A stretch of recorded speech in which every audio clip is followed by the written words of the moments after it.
तशा तुझ्या या नृत्य गाण्याने मी अगदी लुप्त होऊन अक्षरेलाही लाजविणारा तुझा हा रंगढंग पाहून या वयात रंग चढत चाललेला आहे. अशी जवळ ये आणि वृक्षाला लपेटणाऱ्या नागवेलीप्रमाणे मला अगदी बिलगुल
तुझ्या बोलण्याचा मतलब माझ्या ध्यानात आला.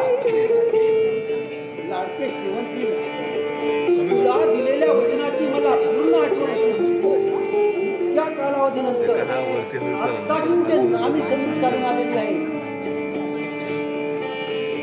ही आरंभलेल्या कपट नाटकाच्या दुसऱ्या अंकाची सुरुवात असून या अंकाच्या शेवटच्या प्रवेशातील पहिला बळी म्हणजे छत्रपती संभाजीराजे.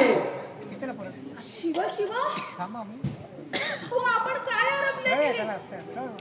आपलं मन ठिकाणावरती तरी आहे ना? मन ताळ्यावर आहे म्हणून अद्यापर्यंत मराठेशाही जिवंत आहे. नाहीपेक्षा या मराठेशाही या सूर्याईच्या हाडाची राख केव्हाच झाली असती. असे अभद्र बोलून माझे मन अधिक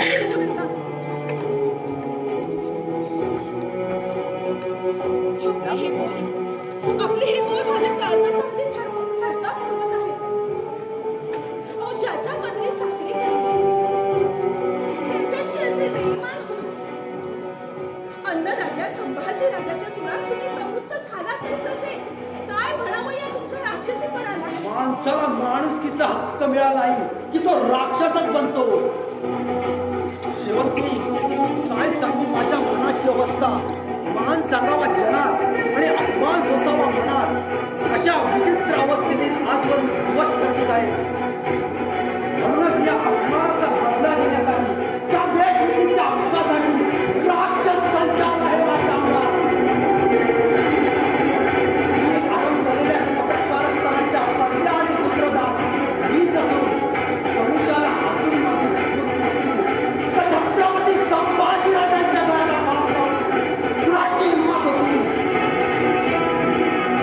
आई बळाचा किल्लेदार म्हणून मराठेशाही माझी किंमत झाली म्हणून हिंमत दाखवून मला असं वागावं लागलं. वाक्यातून बाण हे वाद शिकलाय. आता फक्त संभाजीराजांची मान धडावेगळी व्हायची बाकी आहे.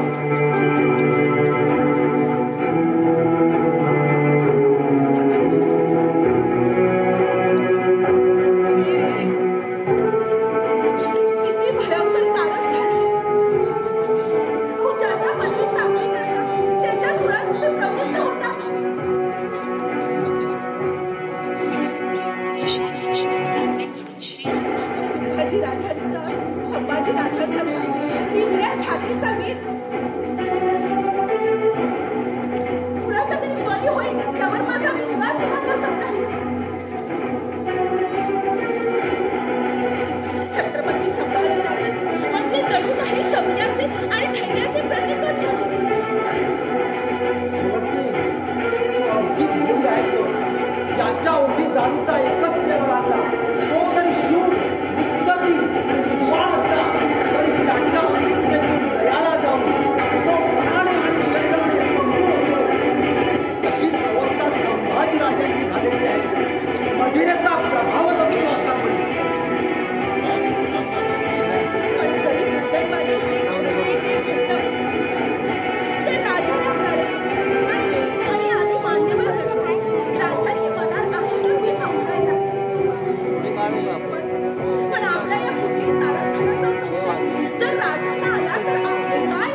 योग्य दखल घेऊनच तुम्ही हा डाव मांडलेला आहे. शेवटी या सूर्याजी मिसाळच्या करामतीकडे विधात्याला देखील हात टेकावे लागतील. मुलांचं गुण मुलासकट उठून टाकण्याची मनोजीची प्रतिज्ञा तुला ठाऊकच आहे. ही गोष्ट माहितीच माझ्या पत्त्यावर पडलेली आहे. तो आज नव्या मनोजीचे माझ्या कारस्थानात सामील झालेला आहे. दैव कसं हात ते पाठीच उभा आज माझ्या सगळेच बदलात पाडून घेतली नाही. तर सूर्याची मिसाळ हे नाव सांगणार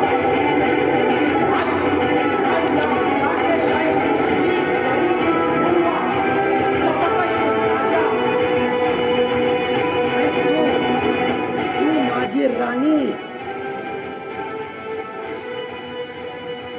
शिव शिव काय पाहतोय या पुण्यशील शिवशाही हे बंद शहीद असा होत आला. महाराष्ट्राचे दुर्दैव म्हणून सूर्याजी सारखा उलटा काळजाचा माणूस अजून या मराठी शाहीत ठाण मांडून बसलेला आहे. सूर्याजी पंत अशा वेळी एकांतात आपल्या परवानगीशिवाय पडावर कसा काय दाखल झाला. मनाला काही मर्यादा शिस्त आहे की नाही. शिस्तीने वागण्या खंडणीचा बाबू आहे. पण आई सांगावी घराखालची खबर चौकीतील पारेकरी दाराडून झोपा काढत आहेत आणि आपण इथे प्रेमरंगात जागत बसलाय. अशा अवस्थेत शिस्तीचं उल्लंघन झालं त्यात माझा दोष नाही. शिवाय राजाराम राजांच्या हुकमाप्रमाणे तिकडे भेट घेण्याची वेळ आली म्हणून ते पिरासारखा धावत गडावर दाखल झाले. पण सूर्याजी पंत अशा उठार वयातील आपली विचित्र वागणूक पाहून मनाची काळजी निराशा झाली. त्यावेळेस आपण देशाचे रक्षण करा. आपल्या बोलण्याचा मतलब येऊन एक प्रचंड महाराष्ट्रावरून उद्गावला. देशाचे सौभाग्य धोक्यात आले आहे. या पुढे बोलण्याचा अर्थ तरी काय आहे. संपाची राजे चौथे हे मात्र अद्यापर्यंत तपास केला. अशा वक्ती आपण जातीने नंतर येऊन महाराजांचा शोध लावा असा राजाराम राजांचा हुकूम आहे. म्हणजे जसा काय मी स्वतःच बसतोय तुला वाटतं. चौफेर हेर पाठवलेले आहेत. शोध चालू आहे. पण आपल्या पुढे कुणाकडून काही खबर नाही. आश्चर्याची गोष्ट आहे. माझे गेले तरी काही सुचत नाही. पुढे काय करावे हे देखील नीट समजत नाही. स्वामिनिष्ठ जातीवंत मी तुझ्यासारखा असे हातपाय गाळून कधीच स्वस्त होत तर संकटात उडी घेऊन तिच्या शिडीनं उत्तर मार्ग करून जातो. खबरदार अशी दुरुत्तरे बोलणारी जी जागच्या जागी छापून टाकली असते. स्वराज्यातील अशा आणीबाणीच्या वक्ती तुझ्या वडिलांना आपली देण्याची भर नको. सूर्याची पंत हुकुमाप्रमाणे निरोप देणं माझं काम होतं. माझी कामगिरी जातो मी. पण लक्षात ठेवा अशा गैरकृत्याने पराक्रमला टाईम येऊन एकदा एक दिवस तरी या खंडोजी पुढं तुला पश्चातापाने मान खाली घालावी लागेल.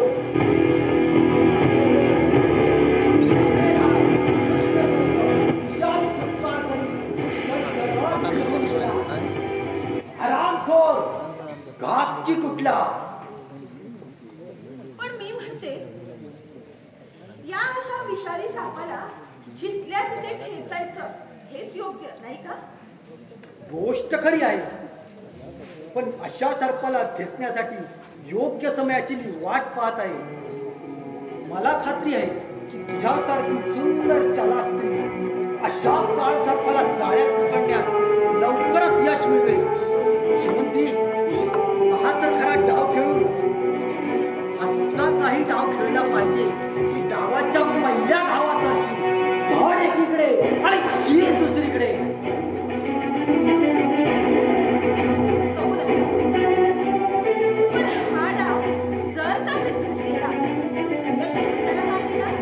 या सूर्याचे पंचप्राण तुझ्या ताब्यात असतात. आणखी काय पाहिजे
वाट पाहते माझ्याबरोबर सदाच आठवली.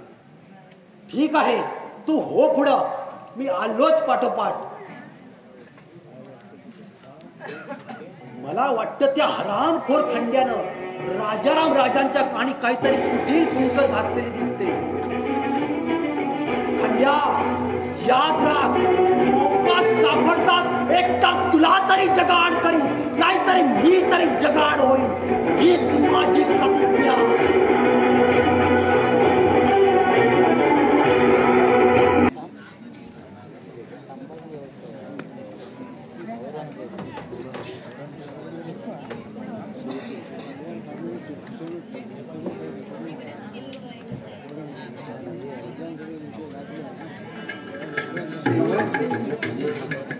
माझी लाडकी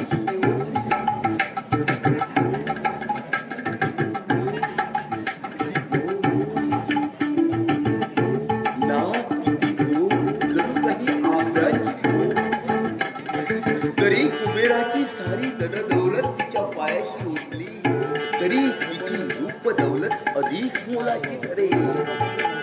पण काय करू, धरू गेलो तर चावते आणि सोडली तर पळते अशी अवस्था झाली आहे माझी.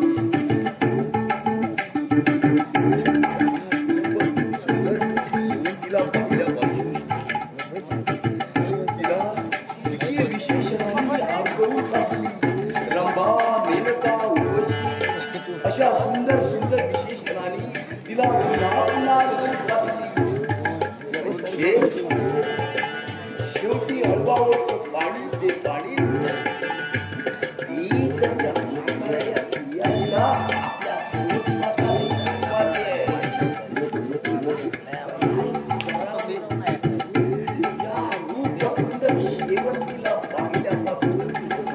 तिच्या सौंदर्याने मी पार वेडावून गेलो आहे. सारखा तिच्या नावाचा उल्लेख सुरू आहे. जिथे पाहावे तिथे मला शेवंती शेवंती शेवंती दिसते आहे. शेवंती, माझी लाडकी शेवंती, शेवंती.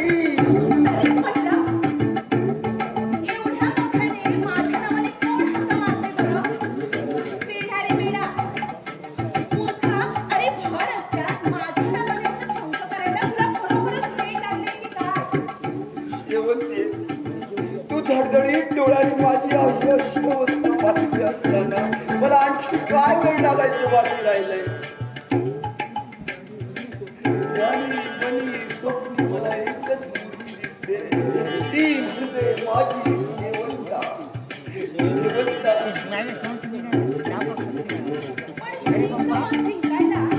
सूर्याची पंतांसारखा पराक्रमी पुरुषच नव्हतो बरं.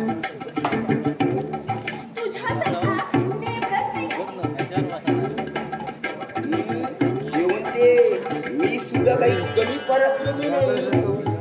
जेव्हा सूर्याची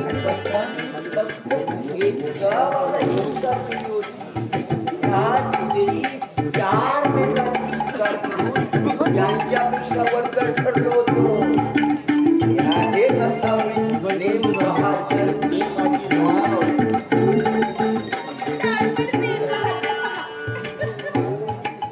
कुठे वाघ आणि कुठे हा मेंढ्या. पुढे बस. असा पराक्रम करायला सूर्याची पंतांसारखा अंगी मुत्सद्दीपणा पण असावा लागतो बरं का.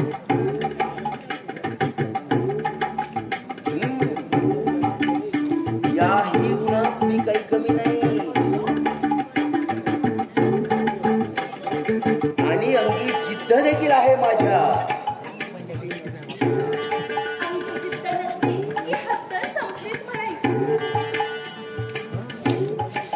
पण याही गुणात मी काही कमी नाही. ऐक कान ठेवून ऐक. देशासाठी धर्मासाठी फार काय प्रेमासाठी वाटेल तो पराक्रम आणि त्याग करायची माझी जिद्द आहे.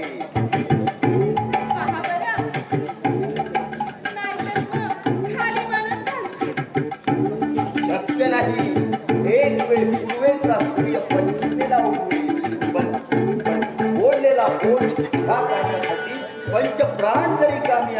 तरी तू मात्र मागे हटणार नाही. शेवटी आता तरी झालेला तुझ्या मनातून समाधान. आता तरी मला हो म्हणशील ना शेवटी.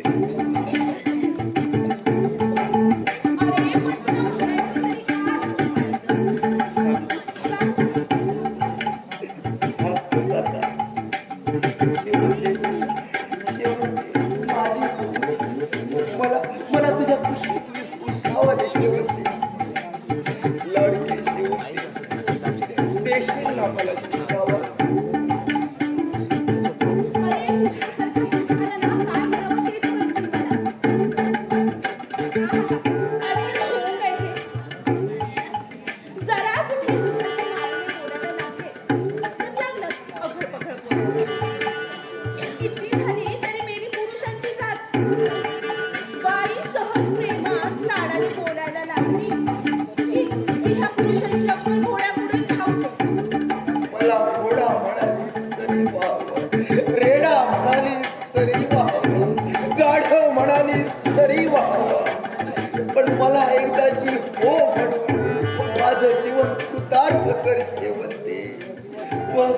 बघ माझ्या जीवाची कशी दैना झाली आहे.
माझ्या प्रीतीचा संग होईल का? अरे तुला खरोखरच वेळ लागलाय की काय? अरे अशा ध्यासाने ना तू खरोखरच जन्माचा वेळा होशील. पण हे वेळ आता तुझ्या माझ्या संग माझ्या सुटायचं नाही शेवटी. माझ्या प्राणप्रिये एकदा तरी तुझ्या मधुर गोड गळ्यात शब्दांनी मला हो म्हणता. कसा तरी आता काढता पाय आणि आपल्या कामगिरीवरती निघायला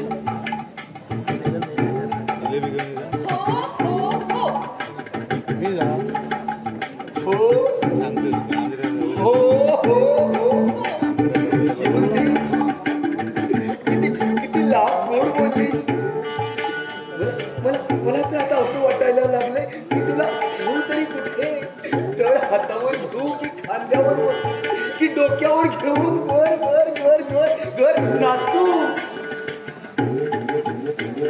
आनंदाच्या भरात मला काही सुखेराचं झालंय शेवटी.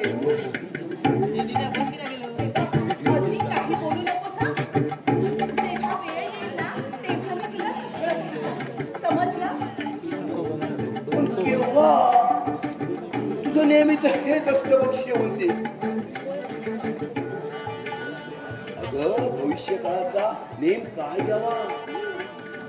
आजकाल माणसाचा घरीचा देखील व्यवस्था नाही. मग उद्याची बात कशाला?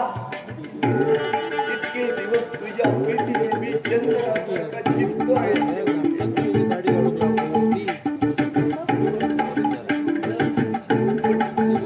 तुला माझी दया येते. होती ते यातलं आता येऊन राहणं देखील मला मुश्किल झाला.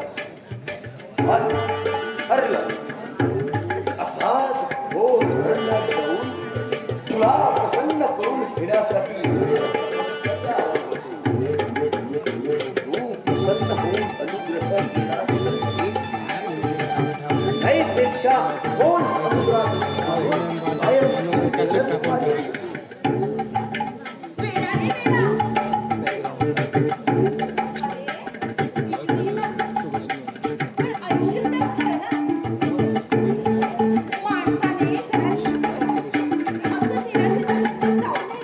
माणसाने धीर तरी किती धरावं शेवटते. तुझ्या शब्दावर माझा विश्वास नाही. तू माझी नेहमी कशी निराशा करत असते. एकदा नक्की खरं खरं सांगतो काय ते तुझे मजबूत ऐकण्यासाठी माझं मन कसं अधीर झालंय.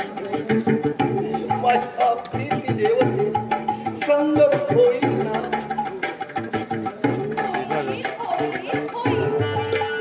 पण केव्हा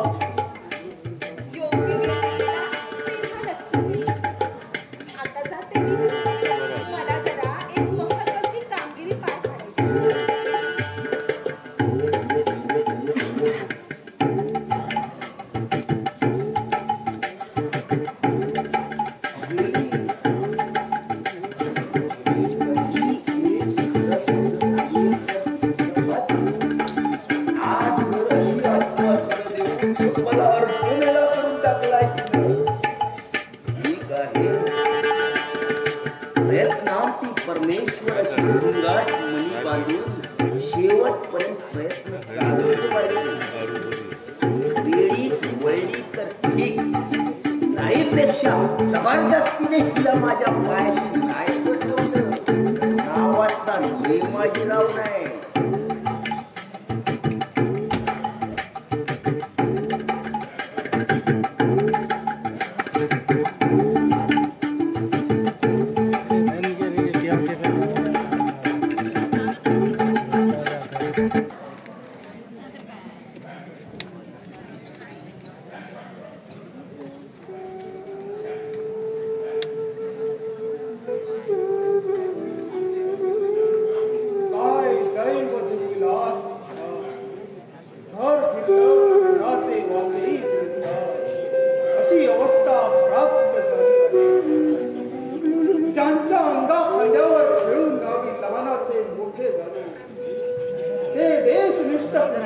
पंत मोगलांना फितूर होती. यावर आमचा विश्वासच बसत न जाणू माणूस स्वार्थाने अंध झाल्यावर वाटेल ते धाडस करायला प्रवृत्त. बरं या गोष्टीवर विश्वास न ठेवावा तर खंडोजी सारखं स्वामिनिष्ठ मराठा खोटे बोल करून आपली जीव कधीच मिटावणार याबद्दल खात्री वाटते. खरे असो वा खोटे असो या गोष्टीची खातर जमा केल्याशिवाय आमच्या मनाचे समाधान होणार नाही. सूर्याजी पंताला खंडोजी करवी निरोप वाटून प्रहरभर अवधी लोटला तरी अद्याप त्यांचं येणं नाही. यावरून आमच्या अंतःकरणातील संशयाचे अधिकच वाढत चालले आहे. खरोखरच का सूर्याजी पंत मोगलांना राजे बंदा चाकर सेवेला हजर आहे. दिरंगाईबद्दल आज्ञा करू क्षमावून. सूर्याजी पंत तातडीचा निरोप पाठवून आपल्याकडून झालेली दिरंगाई आमच्या मनी संशयाला अधिकच जागा देते आहे. खरं बोला इतका अवधी लागण्याचं कारण तरी काय होतं. कबूल आहे. गडावरून निघण्यापूर्वी चौक्यावर फेरफटका मारून चहूबाजूने नीट बंदोबस्त असल्याची खात्री होताच मगच येणं केलं सरकार. मग गडाभोवतीचा बंदोबस्त पहारा असताना आपल्या परवानगी वाचून खंडोजी गडावर कसा काय दाखल झाला तर का त्यावेळी खंडोजी ऐवजी शत्रू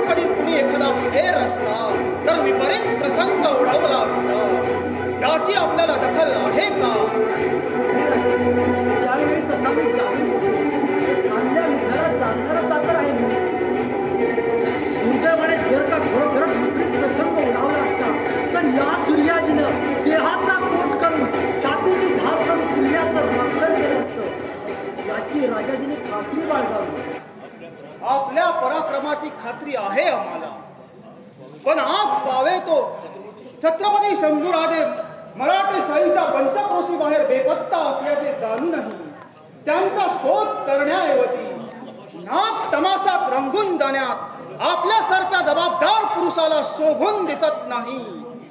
आम्ही ज्यांच्यावर विश्वास ठेवून स्वस्थ बसतो तेच जर का असे बेजबाबदारपणे वागायला लागले तर आम्ही यात समजावे तरी काय?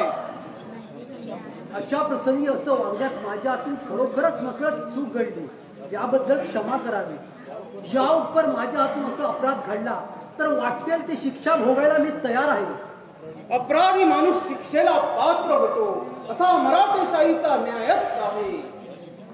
सूर्याजी पंत स्वराज्यातील थोडीशी ढिलाई देखील लढाईला कारणीभूत होते याचा अनुभव आपल्याला असेलच.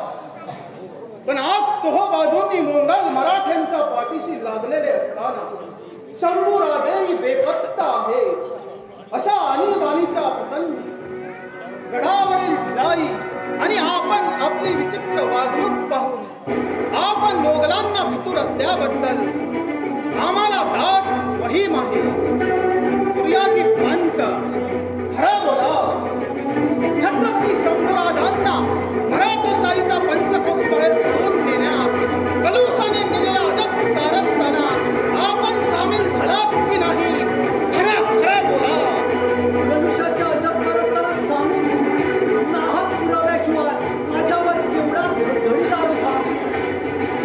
थोरल्या छत्रपतींच्या कारकिर्दीपासून आजपर्यंत धुतलेल्या तांदळाप्रमाणे जीवन वेचून ज्याने स्वराज्याची सेवा केली त्या या सूर्याजीच्या पदरी अखेर असे फितुरीचे फळ पडायचे असेल तर या मराठेशाही इज्जतीने हयात घालवण्यापेक्षा आपल्या पायाशी स्वतःच्या हाताने स्वतःची गर्दन छाटून पायकाने शाळेत केलं काय वाईट? सूर्याजी पंत, आपण खरोखरच पापी आहात काय? क्षणापूर्वी आपण बेगुन्हेगार असल्याचा आपल्या मुखाने कबुली जबाब दिलात आणि आता आपण गुन्हेगार समजून आत्मघातास असे प्रवृत्त झालात.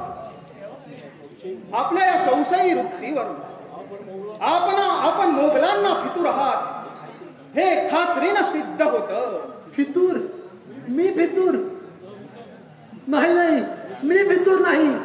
माणूस एकदा ग्रहदशेच्या फेऱ्यात सापडला की त्याची भ्रमिष्ठासारखी अवस्था होऊन तो मनाला वाटेल ते बरळत सुटतो. कधी कधी आत्मघातात सुद्धा प्रवृत्त होतो.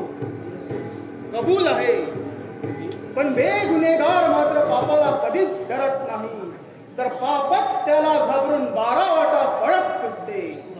एकूण आपल्याला आरोप अमान्य आहेत तर अलबत्त साफ खोटा आरोप आहे. दूरवर विचार करून घडलेल्या प्रकरणावरती आम्ही पडदा पाडला.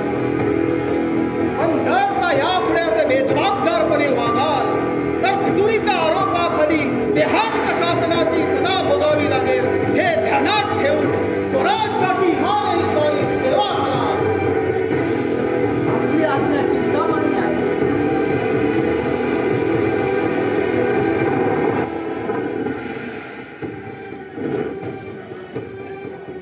साहेब काय झालं? छत्रपती शंभूराजे मोगलांकरवी संरक्षणी काय झाले? अशी गाठ वदंत आहे. शंभूराजे काय झाले? शंभूराजे राजे सावध व्हा बरं. राजांची शुद्धी कशी क्षणाला हरपत काय करू? दुर्दैवाने काय अवघड प्रसंग ओढावला. राणी साहेब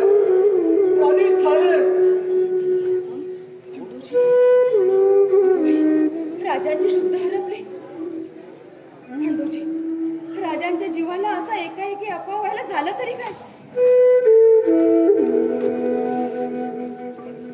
राणी साहेब काय सांगू, दुर्दैवाने खाट मांडला. येऊ नये तो प्रसंग महाराष्ट्रावरून उडवला. छत्रपती शंभूराजे मोगलांकरवी कैद झाले अशी खबर कळताच राजांची शुद्धी हरपली. अखेर दुष्कृत्याचा परिणाम व्हायचा तोच झाला. माणूस बंधनाच्या पलीकडे गेला की त्याचा आदरपाठ ठरलेला जाईल. झालेल्या प्रसंगाला धैर्याने तोंड देऊ. प्रथम राजांच्या जीवाची काळजी घेऊ आणि नंतर शंभू राजांच्या सुटकेसाठी शत्रूचा समाचार घेऊ. देवघरातून थोडा तीर्थ आणावा.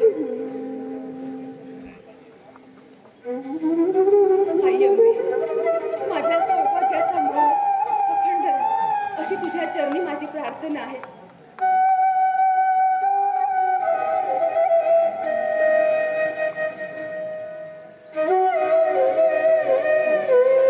स्वामी सावध व्हा, सावध व्हा स्वामी. सावध व्हा बरं.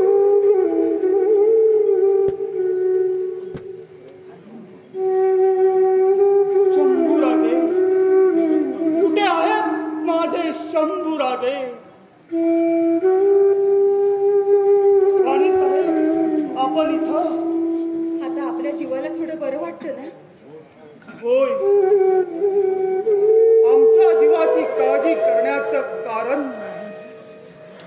राणी साहेब, आम्हाला आमच्या जीवाच्या काळजीपेक्षा शंभू राजांच्या जीवाची अधिक काळजी लागली आहे.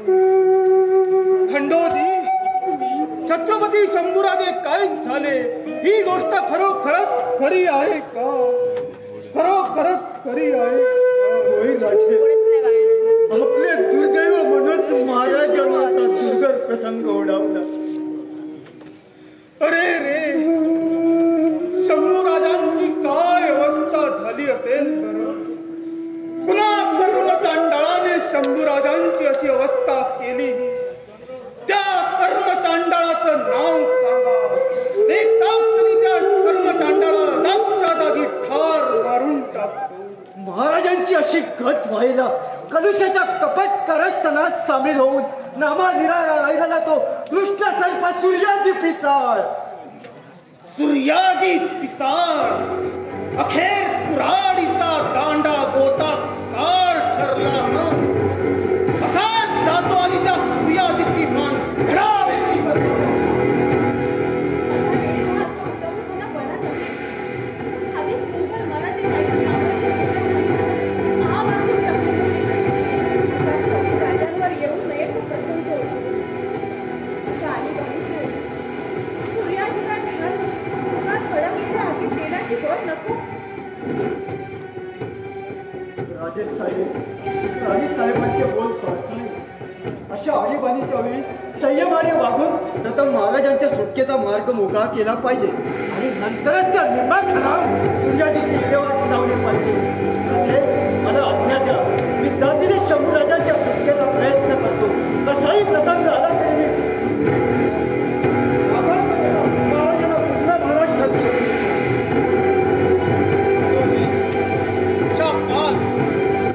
तुझ्या स्वामी निष्ठेची आणि पराक्रमाची खात्री आहे आम्हाला. आता अधिक वखत न दवडता शंभू राजांच्या सुटकेचा प्रयत्न करा. आम्ही बाळराजे आणि महाराणी साहेबांचे सांत्वन करून आपल्या पाठोपाठ निघून येतो. नका राजे, अशा आणीबाणीच्या ओघात आपण राजवाडा बाहेर पडलात तर राज्याची काय अवस्था होईल बरं? एकाचा पाय पोच दुसऱ्याच्या पायात नाही अशी आज मराठेशाहीची दारुण अवस्था आहे. अशा वक्ती आपण जागरूकपणे राजकारभार सावरून स्वराज्याचा नंदाधिक तेवत ठेवा. राजे, येतो मी. आता इथं बोलण्यात ओखत दवडलात तर पुढच्या तयारीला विलंब लागेल. राजे, येतो मी. ठीक आहे. स्वराज्याचा एकनिष्ठ सेवका, जा. माय भवानी आपलं रक्षण करो.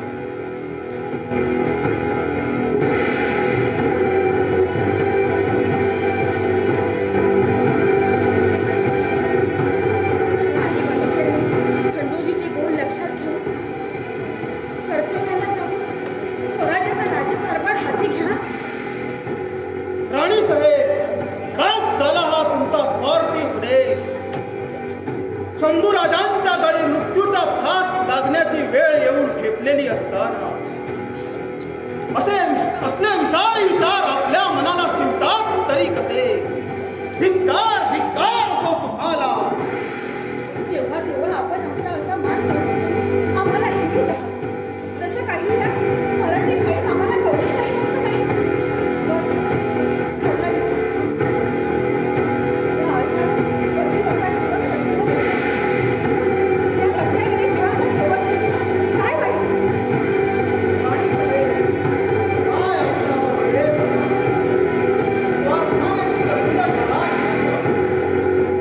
महाराष्ट्राचे महाराजे संकटात असताना आपल्या डोक्यात देखील विचार यावे यापेक्षा दुर्भाग्य ते आपली जीवाभावाची माणसं अशी जर स्वार्थासाठी भेटली तर इतरांना दोष देण्यात अर्थ तो नसला. आणि वेळीच विचाराला विवेकाला आणि आलेल्या वसंताला संयमाने तोंड दिलं आणि जीवन जगण्यास समर्थ व्हा. यातच आपल्याला भूषण आहे राणी साहेब. धिक्कार असो या वेगळी भूषणाचा आणि वैभवाचा. अर्थ नसे या वैभवभूषण, अर्थ नसे या वैभवभूषण, अर्थ नसे या वैभवभूषण.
पदाची वस्त्रे मिळेपर्यंत ही तारा सारी शक्ती पणाला लावून राज्य हाताशी धरेल तेव्हा स्वस्त बसेल.